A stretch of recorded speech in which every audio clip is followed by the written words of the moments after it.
Alors, moi je crois que le fait de enfin se préoccuper de l'éducation de nos enfants, de l'enfant africain ou afrodescendant, de l'enfant sur le continent comme de l'enfant dans la diaspora, entre guillemets, je pense que c'est une évolution des mentalités qui est remarquable et il faut le souligner parce que c'est vrai que nos adultes étant très préoccupés par des problématiques intrinsèques, ils ont eu peu de temps de penser à nos enfants et à la façon dont ils sont éduqués. Donc, il se trouve que cette initiative, à mon avis, on peut la considérer comme historique dans la mesure où elle propose de faire des états généraux justement de l'éducation. Et donc elle peut être considérée comme historique et en même temps, si elle, comment on va dire ça, si elle reste fidèle à ses objectifs, ça peut être le début d'une prise de conscience et de transformation de fond que nous savons nécessaire, mais que nous n'avons pas encore entrepris de faire, notamment dans la formation des programmes, dans la structuration d'un enseignement qui restitue à l'Africain et à sa descendance, et à sa diaspora, son histoire. Or, jusqu'à aujourd'hui, ce qu'on voit, c'est que eh bien, nos gens sont éduqués par une civilisation qui n'est pas nécessairement préoccupée de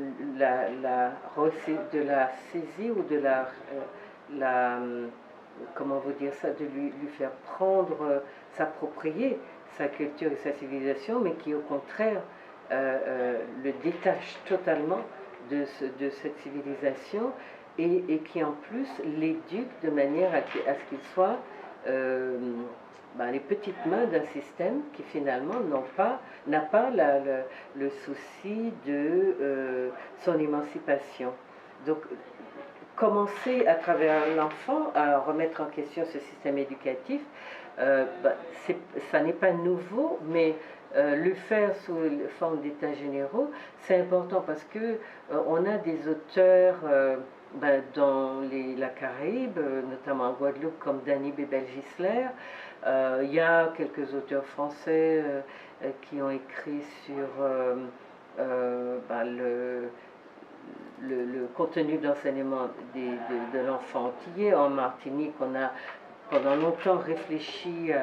à cette problématique et je sais qu'il y a des ouvrages aussi en Afrique qui l'ont évoqué. Mais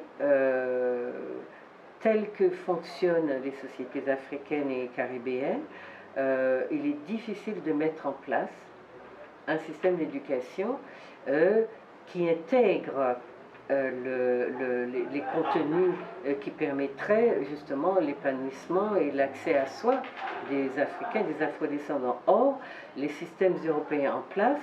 sont fermement opposés à comment vous dire, à cet enseignement qui les obligerait aussi à redéfinir leur propre enseignement, puisque en fait ils mettent en place un enseignement qui sert à la fois à leurs citoyens, mais qui avantage leurs citoyens et à tous ceux qui sont leurs anciens coloniaux, et peut-être encore leurs coloniaux, enfin des personnes issues de leurs anciennes colonies ou de leurs néocolonies. Donc c'est important qu'on comprenne que un système éducatif laissé entre les mains de ceux qui sont vos maîtres ou qui continuent à se penser comme vos maîtres, il est évident que ce système-là ne va pas travailler à votre émancipation. Et en plus, il est frappant de voir que quel que soit le pays où on va, l'endroit où on se rend, les Noirs, la diaspora, en Afrique ou ailleurs, ont les mêmes troubles, j'allais dire, je vais appeler ça des troubles, parce que ne pas se connaître, ne pas connaître son histoire, et puis se dilapider tous ses capitaux, dilapider aussi soi-même, parce que les phénomènes de métissage, etc., font que les Africains ou les Afrodescendants arrivent dans des couples sans savoir qui ils sont, et du coup, le partenaire dominant est celui qui va absorber toute la dimension culturelle et même civilisationnelle dans la sphère éducative, et le parent dominé, afro, il est là très souvent comme un géniteur et qui ne transmet rien, peut-être parce qu'il pense qu'il n'a rien à transmettre, mais cela vient justement du déficit en éducation, en connaissance de soi, dont notre communauté pâtit, les Africains, les Afro-descendants de manière générale. Donc, il est urgent que de telles initiatives se fassent, se prennent, mais il faut savoir sur quoi ça va déboucher. Est-ce que, après avoir fait un état des lieux, parce que j'ai revu un peu certaines choses, il y a des choses qui sont faites, qui sont dites, qui sont depuis longtemps écrites, mais qui n'ont pas on va dire, d'aboutissement dans les sociétés actuelles, que ce soit sur le continent européen ou sur le continent africain, parce que d'une certaine façon, les Afros dans le monde entier appartiennent aux civilisations dominatrices qui les ont colonisées. D'accord? Donc l'intérêt est capital de faire ces états généraux, mais le souci premier que nous devons avoir, c'est celui de savoir sur quoi. Est-ce que nous aurons là des moyens de pression sur les États africains et sur les États européens qui éduquent nos enfants? Est-ce qu'il est normal que parce que des gens vivent dans votre pays, que vous ne leur inculquiez que votre culture, que vous les empêchez? Là, vous avez entendu des jeunes femmes vous dire, qui sont en doctorat, qui étudient dans les universités françaises, qui sont interdites de citer des auteurs noirs, entre guillemets, des auteurs africains, qui pourtant publient énormément. L'Harmattan est rempli d'ouvrages d'auteurs noirs. On sait qu'ils produisent, qu'ils sont dans des laboratoires, qu'ils sont dans des universités françaises ou européennes. Le même phénomène s'observe en Allemagne. Les étudiants n'ont pas le droit de citer d'auteurs noirs. C'est quand même au XXIe siècle quelque chose qu'il faut... Il y a des groupes de pression qui se créent contre le racisme, contre etc., de phénomènes qui touchent les Afros. Il faut qu'on se mobilise sur cette question-là. C'est quand même assez effrayant. Je sais qu'au Canada, il est difficile pour les jeunes noirs qui veulent créer une école afrocentrée de créer cette école-là, parce que dans tous les pays où les noirs